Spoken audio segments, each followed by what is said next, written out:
Nganong, may manibawang inuminwal na naman na pumunta sa akin.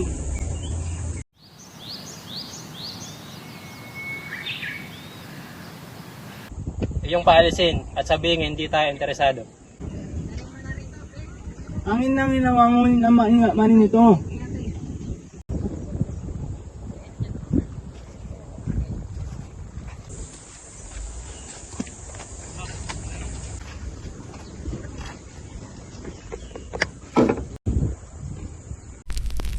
Good morning, Mr. Isidro.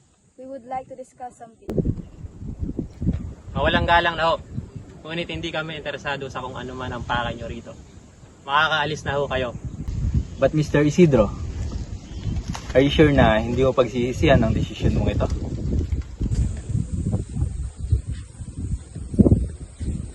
Mataas ang yung mga pinag-aralan mo. Bakit tila yata hindi nyo maintindihan sila sabi ni Manong Isidro? Sir, I think we should go. Balik na tayo sa ibang araw. No, hindi tayo aalis dito until we secure this land. It's our opportunity, Mia.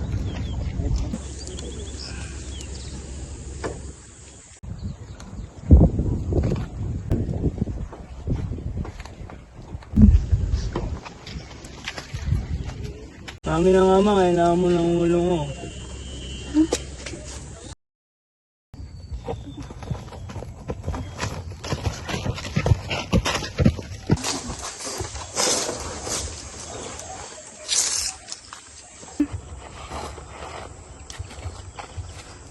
Ganito ko na, Doktor.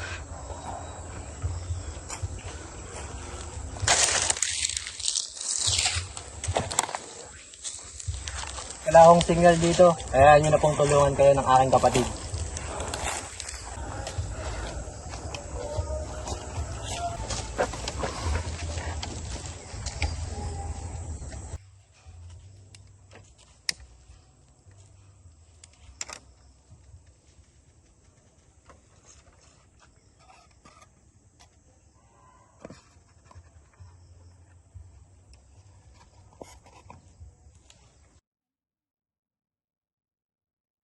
Anong ginagawa mo?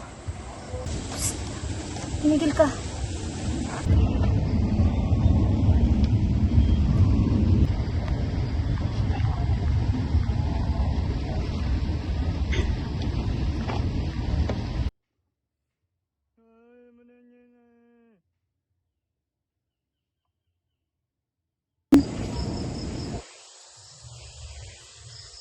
Alam mo na!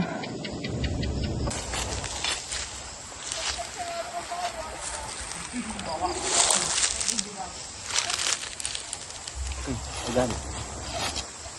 Hello, Dad. But Dad, si Mia. Paano si Mia? Emergency rin to. Okay, Dad. Papunta na ako.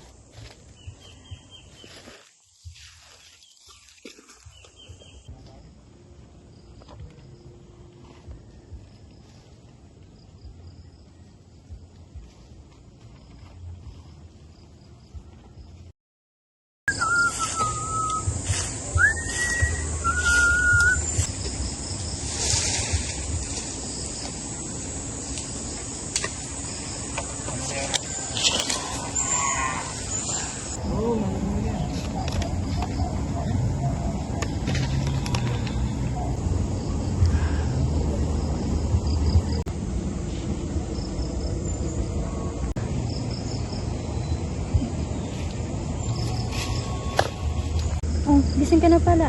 Ito ka na magpalipas ng gabi, iniwan ka na ng kasama mo eh. Ay, hindi na ho. Tutuloy na rin ho ako. Salamat po.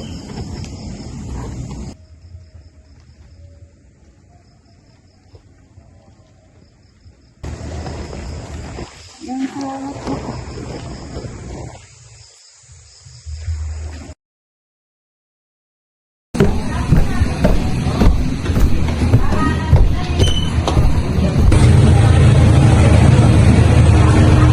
Mia. Finally, Mia. I've been trying to reach you several times but hindi ka sumasagot. Look, Mia.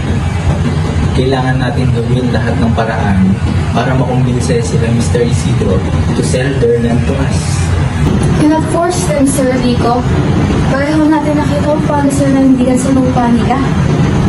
Kung hindi natin sila makuha sa santong dasalan, idaan natin sila sa santong paspasan, Mia. That's easy.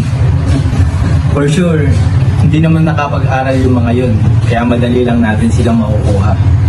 Hinihinig ko ba yung sinasabi mo, Rico? Nahihibang ka na ba?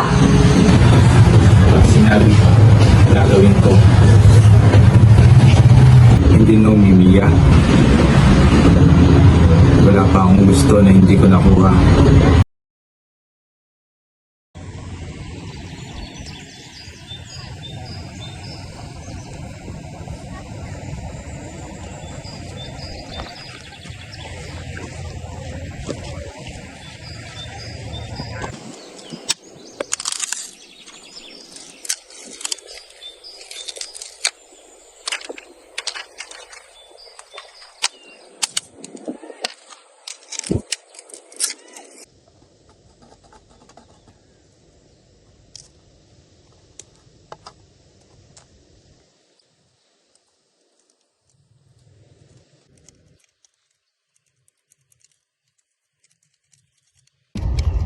Manong, nung pa may unoping ka makapag-aral, ano pa nagay mo?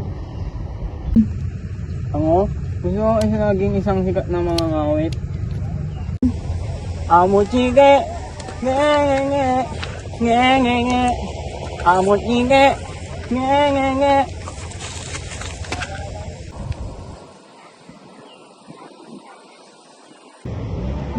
Naku mayayama kayo din di haki basher mo. Why, adi Manong? Kamang duya mo muna. Kontento na ako sa buhay ko, basta't kasama ko kayo.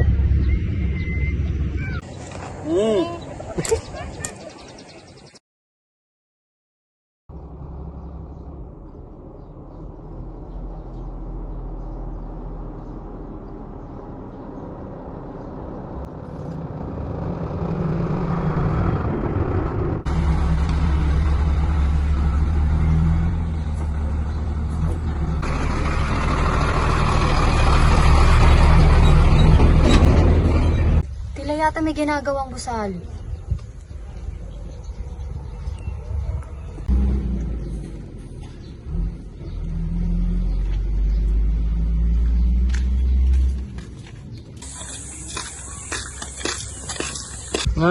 Anong mayroon doon? Binili na ng gobyerno ng lupa doon sa bandang itas. Di ba't kasama ang inyo doon?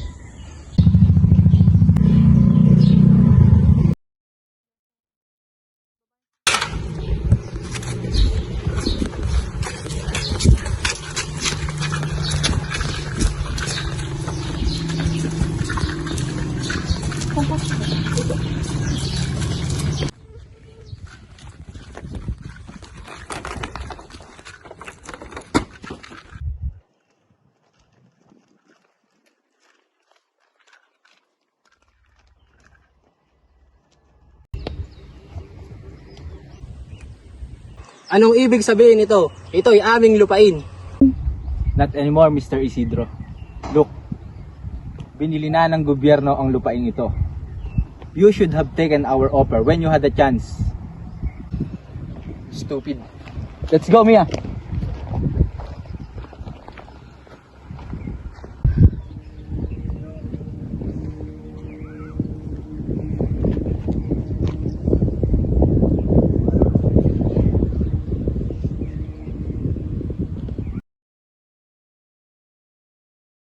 Rico, sandali! What, Mia? You're being too much, Rico. Hindi mo lang ba iniisip mo yung taong na-apekto sa mga desisyon mo? What's wrong with you, Mia? Nakalimutan mo na ba ang mga pinaplano natin? Huwag mo silang kaawaan. It's for our sake, Mia. For our sake? No, Rico, it's for you alone. Kasi sa una pa lang, alam ko na din ako kasama sa mga plano mo.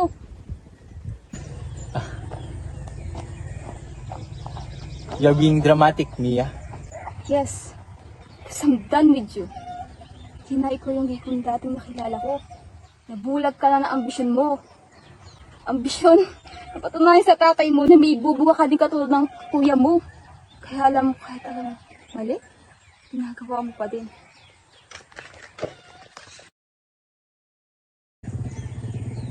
Bagamat tinanggalan tayo ng ating tahanan, hindi kailanman mawawala ang ating pagmamahal sa lupang ating pinagmulan. Mga manong, hindi tayo mamanalo sa mga walang pangundangan sa iba.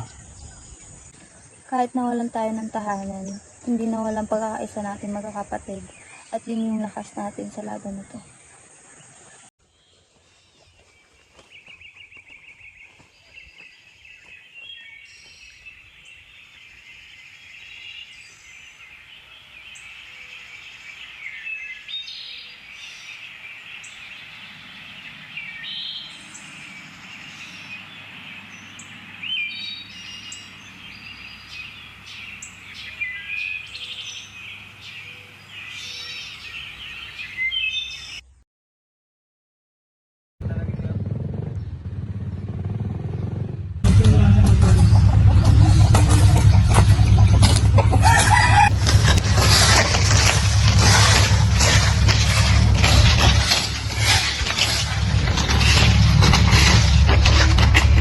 Para wala tayong mapapala kung mananatid ka tayo dito, mano. Esperanza, ano ang ibig mo sabihin? Kailangan natin ipaglaban kung anong sa ating mano. Paano, Esperanza? Wala nga tayong kalaban-laban sa kanila. Kaya nga, paano na sila ngalamin at ngakalamanin? Hindi natin malalaman kung hindi natin susubukan, mano.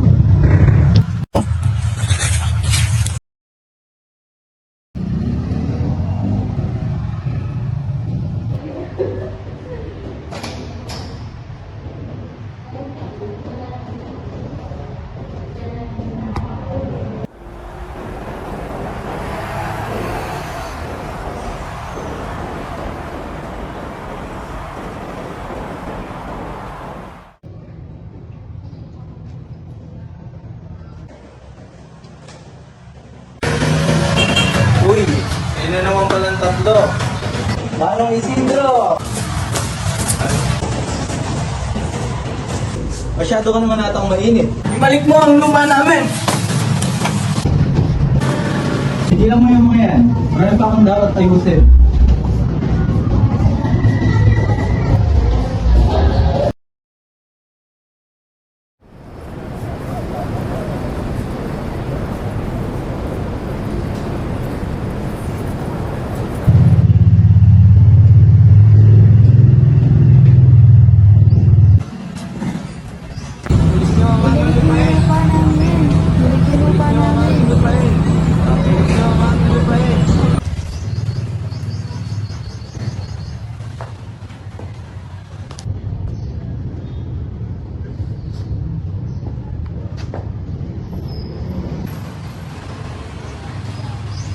Kanina ko pa po kayo nakikita na nakaupo dyan. Ano po yung topic? Alam po kasi kami ng sarahan. Naghahanap po kami ng mga tulong po sa amin.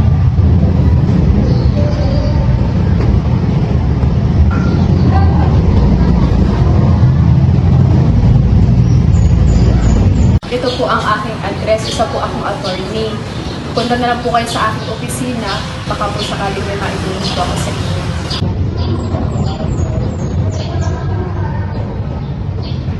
Maraming salamat po. Wala ka naman.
Mayroon po ba kayong mga papeles na pinirmahan na nagsasaad na kayo ay pumapayag na ipagbili ang inyong lupain o kaya naman po ba ay pinaalam ba ng pamahalaan o ng individual na namamahala dito na may marginalisasyon na magaganap na malapit sa inyong lugar?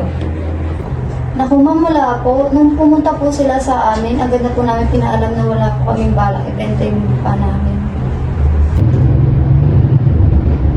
So kung wala naman po na kasunduan na naganap sa pagitan ninyo at ng pamahalaan ay may karapatan po kayo na bawiin ang inyong lupain dahil po dito sa Pilipinas ay mayroon tayong batas na nangangalaga at pumuprotekta sa inyong karapatan bilang katutubo. Ito po ay tinatawag na IPRA or ang Indigenous Peoples' Rights Act. Bilang katutubo, may karapatan po kayo na malaman ang anumang pagbabagong magaganap sa inyong lupain. Kasama na rito ang proyektong pangkaunlaran at modernisasyon. So ang batas na ito ay naglalayon na protektahan at pangalagaan ang inyong karapatan bilang isang katutubo.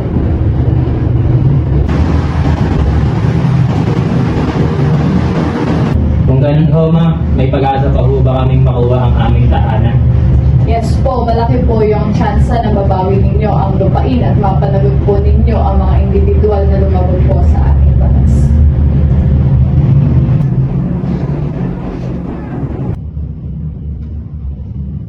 Maraming salamat po ma'am, maraming salamat po. So wala pong problema bilang alagad ng batas, obligasyon ko po na tulungan kung sino po yung tunay na nangangailangan. So ganun na lang po, balitaan ko na lang po kayo sa kung ano po yung magiging takbo or proseso ng inyong pong kaso.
Bilang tagal na nun.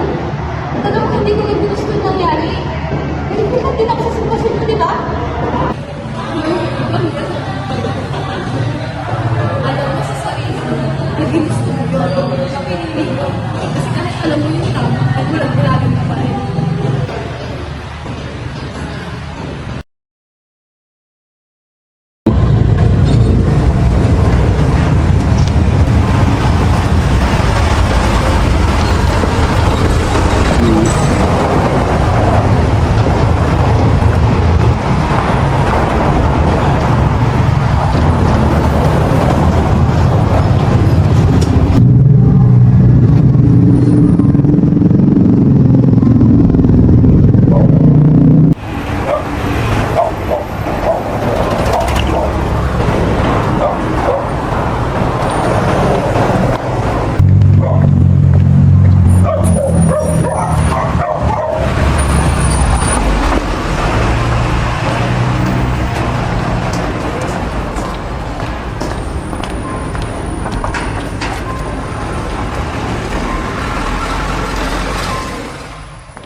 did a huge favor for you. Anong sinasabi mo? You're welcome.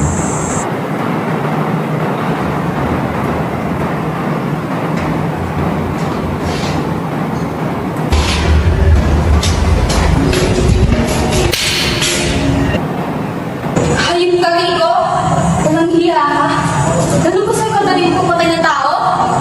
Kaibigan natin si Ray. Hindi mo kasi managdala mo sa kanya yun? From now on, you're dead to me.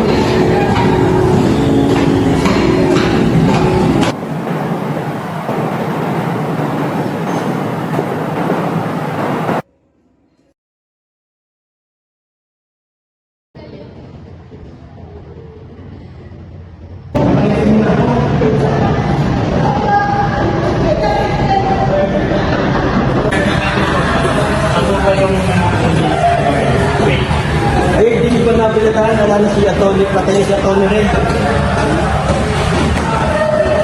Hindi ba nabilitaan nyo?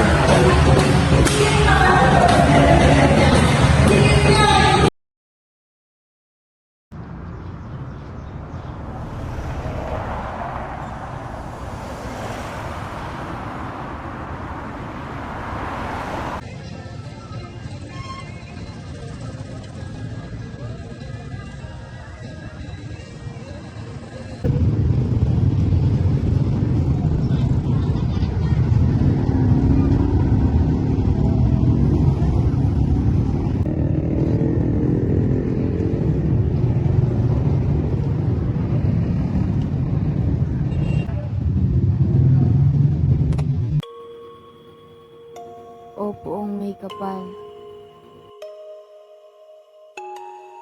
gabayan mo po kami sa landas na ito. Sa bawat takbang na aming tatahakin, ilawan mo kami ng liwanag ng katotohanan. Tanganin mo po kami ng inyong mga banal na kamay at patnubayan sa bawat pagsubok na aming haharapin. Bigyan mo po kami ng lakas ng loob upang harapin ang mga hamon ng buhay.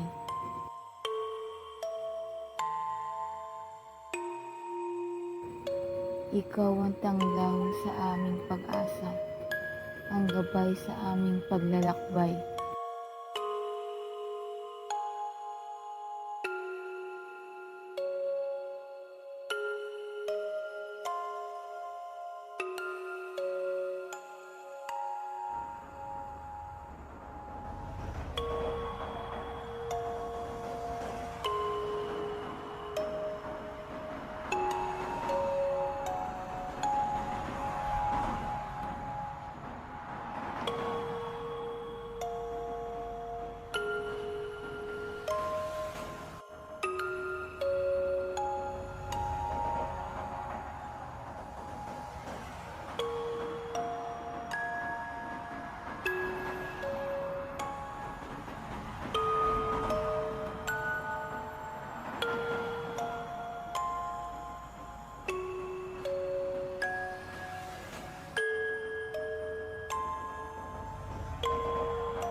Hindi pa tapos ang aming paglalakbay, ngunit dahil sa mga katulad ninyong katuwang, tinitingala namin ang mga susunod na hakbang na puno ng lakas at pag-asa.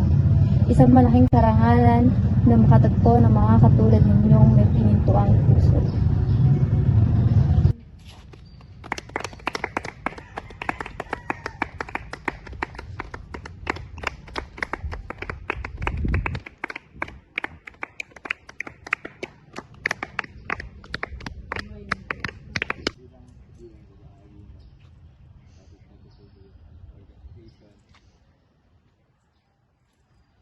Salamat po.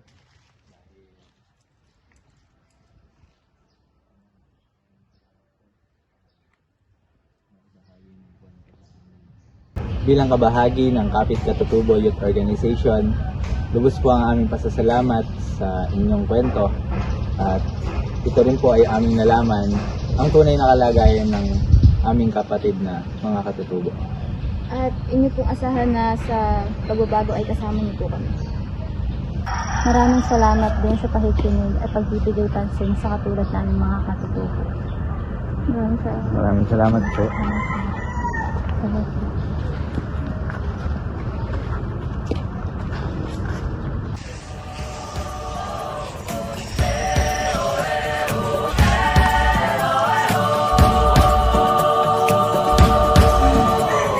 Rin ng takot sa iyong damdamin ipamalas ang angking galing.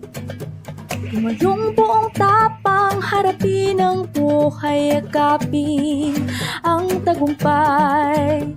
Tulungan ng kapwa biyang halaga, huwag atakin ng pababa.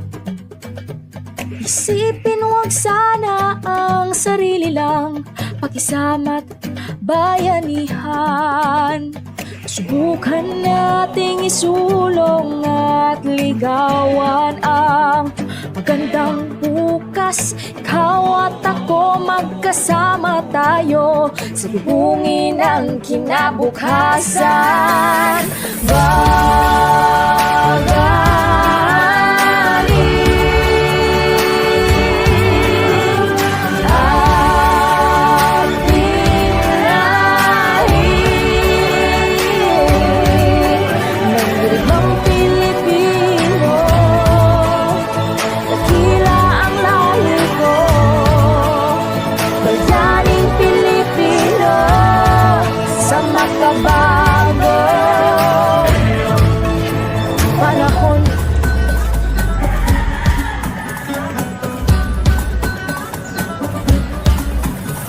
Ina't hawakan ang ating kamay, sabay abutin natin ang tagumpay. Tuloy lang tayo sa pagpapanday, tiwala sa Diyos ang sandat at gabay. Subukan nating isulong